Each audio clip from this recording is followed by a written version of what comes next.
اگر صرف کتاب کے ذریعے ہمیں علم آ جاتا تو اللہ رب العزت کو کیا ضرورت تھی کہ وہ 1,24,000 پیغمبروں کو اس دنیا کے اندر بھیجیں؟ اللہ رب العزت کو کیا ضرورت تھی؟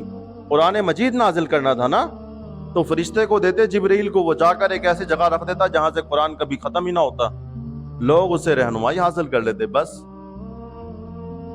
بھائی وہ حدیث ہی آپ کو پوری نہیں سناتے ہیں۔ حدیث کے اندر موجود ہے کہ پھر صحابہ نے پوچھا کہ حضور وہ کون سا فرقہ ہے، وہ کون سا فرقہ ہے جو جنت میں جائے گا، وہ کون سا فرقہ ہے جو جنت میں جائے گا؟ حضور نے فرمایا ما انا علیہ و اصحابی، کہ وہ اس دین پر چلے گا جو میرا اور میرے صحابہ کا دین ہوگا، جو میرا اور میرے صحابہ کا دین ہوگا۔ یہ نہیں فرمایا جو اللہ کی اور میری بات ہوگی۔ ذرا اپنے ذہن کے دروازوں کو کھولیے، عقل کے دروازوں کو کھولیے کہ اللہ رب العزت کے رسول نے یہ نہیں فرمایا کہ جو اللہ کا اور میرا راستہ ہوگا۔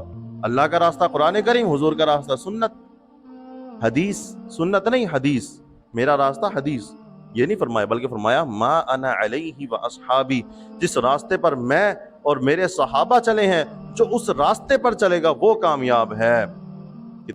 قرآن کریم کی ہم سب سے پہلی سورت سورہ بقرہ سے پہلے جو ایک آتی ہے، الحمدللہ رب العالمین الرحمن الرحیم مالک یوم الدین ایاک نعبد و ایاک نستعین اہدنا الصراط المستقیم۔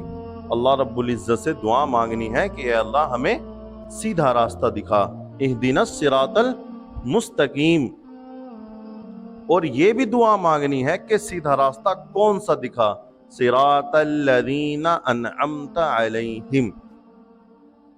یہ کس کے الفاظ ہیں؟ یہ حضور کے الفاظ ہیں۔ یہ حضور نے کہا تھا کہ یہ پڑھو، یہ اللہ رب العزت کی کتاب کے اندر موجود ہے، اہدنا الصراط المستقیم صراط الذین انعمت علیہم۔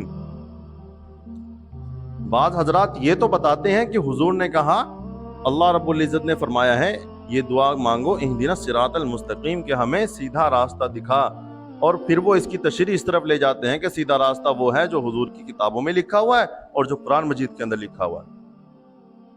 اللہ رب العزت فرماتے ہیں وہ نہیں ہے، سیدھا راستہ وہ ہے صراط الذین انعمت علیہم، مجھے ان لوگوں کا راستہ دکھا، مجھے ان لوگوں کا راستہ دکھا، انعمت علیہم، جس کے اوپر میں نے انعام کیا ہے، جن لوگوں کے اوپر میں نے انعام کیا ہے۔ تو منعم یافتہ طبقہ کون سا ہے؟ فَأُولَئِكَ مَعَ الَّذِينَ أَنْعَمَ اللَّهُ، جن پر اللہ نے انعام کیا، کون سے ہیں؟ نبیین والصدیقین والشہداء والصالحین۔ مع النبیین سب سے پہلے انبیاء کا راستہ، والصدیقین صحابہ کا راستہ، والشہداء شہداء کا راستہ، والصالحین اللہ والوں کا راستہ۔ جو اللہ والے صحیح معنی کے اندر جو اللہ والے ہیں ان کا راستہ ہے، اصل دین کا راستہ۔ حضور اللہ رب العزت، میں اللہ رب العزت کے کلام سے دلائل دے رہا ہوں۔ وَاتَّبِعْ سَبِيلَ مَنْ أَنَابَ إِلَيْهِ، اللہ رب العزت قرآن مجید میں کیا فرما رہے ہیں؟ صراط المستقیم کے بعد وَاتَّبِعْ سَبِيلَ مَنْ أَنَابَ إِلَيْهِ، ان لوگوں کے راستے کی اتباع کرو جن لوگوں کا راستہ مجھ سے ملتا ہے، ان لوگوں کے راستے کی اتباع کرو۔ قرآن مجید کے الفاظ کی اتباع آپ کے اوپر ضروری نہیں ہے۔ میرے الفاظ کا مطلب یہ نہیں ہے کہ قرآن مجید کو نہیں ماننا، میں کہنا چاہ رہا ہوں کہ قرآن مجید کو ماننا ہے ان لوگوں کے ذریعے جنہوں نے قرآن کے اصل حقائق کو سمجھا ہے۔ صرف اور صرف قرآن کے الفاظ کے ذریعے اگر ہمیں قرآن کے مطالب اور اس کے معانی کا علم آ جاتا تو سب سے پہلے صحابہ کو آتا۔ صحابہ کو صرف قرآن مجید لا کر اللہ رب العزت دے دیتے کہ یہ لو جی قرآن پڑھو اور دنیا کے اندر علم پھیلاؤ۔ حضور علیہ السلام کو بھیجا۔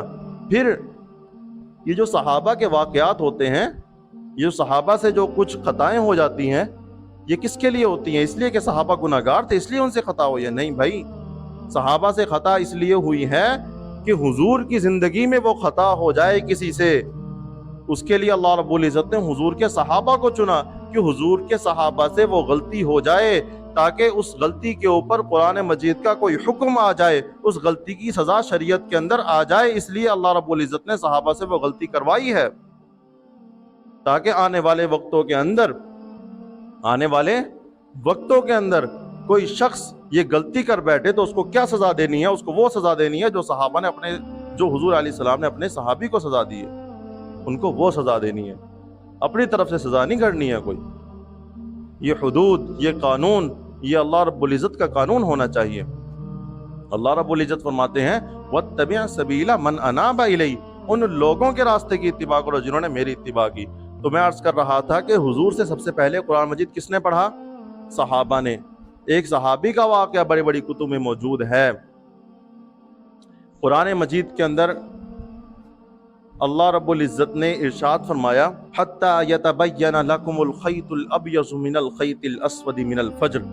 حضور صحابہ کو قرآن پڑھ کر سنا رہے ہیں کہ کھاتے پیتے رہو، رمضان شریف کے موقع کی یہ آیت ہے کہ کھاتے پیتے رہو یہاں تک کہ يَتَبَيَّنَ لَكُمُ الْخَيْطُ الْأَبْيَضُ، کہ سفید دھاگا کالے دھاگے سے جدا ہو جائے، سفید دھاگا کالے دھاگے سے جدا ہو جائے۔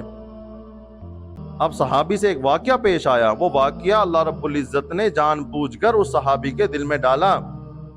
اب وہ صحابی گھر گئے، رات کو 2 دھاگے لیے، ایک کالا اور ایک سفید، اب وہ اپنی تکیے کے نیچے رکھ دیے۔ اور جی رات کا وقت اور کھانے پینے کا وقت اس وقت تک ہے جب یہ کالا اور سیاہ اور سفید دھاگا جدا جدا نہ ہو جائے۔ اب ان کو ملا کے اکٹھا کر کے رکھ دیا۔ اب بار بار دیکھ رہے ہیں جی یہ علیحدہ کب ہو رہے ہیں، وہ علیحدہ ہی نہیں ہوئے، صبح ہو گئی، سورج نکل آیا۔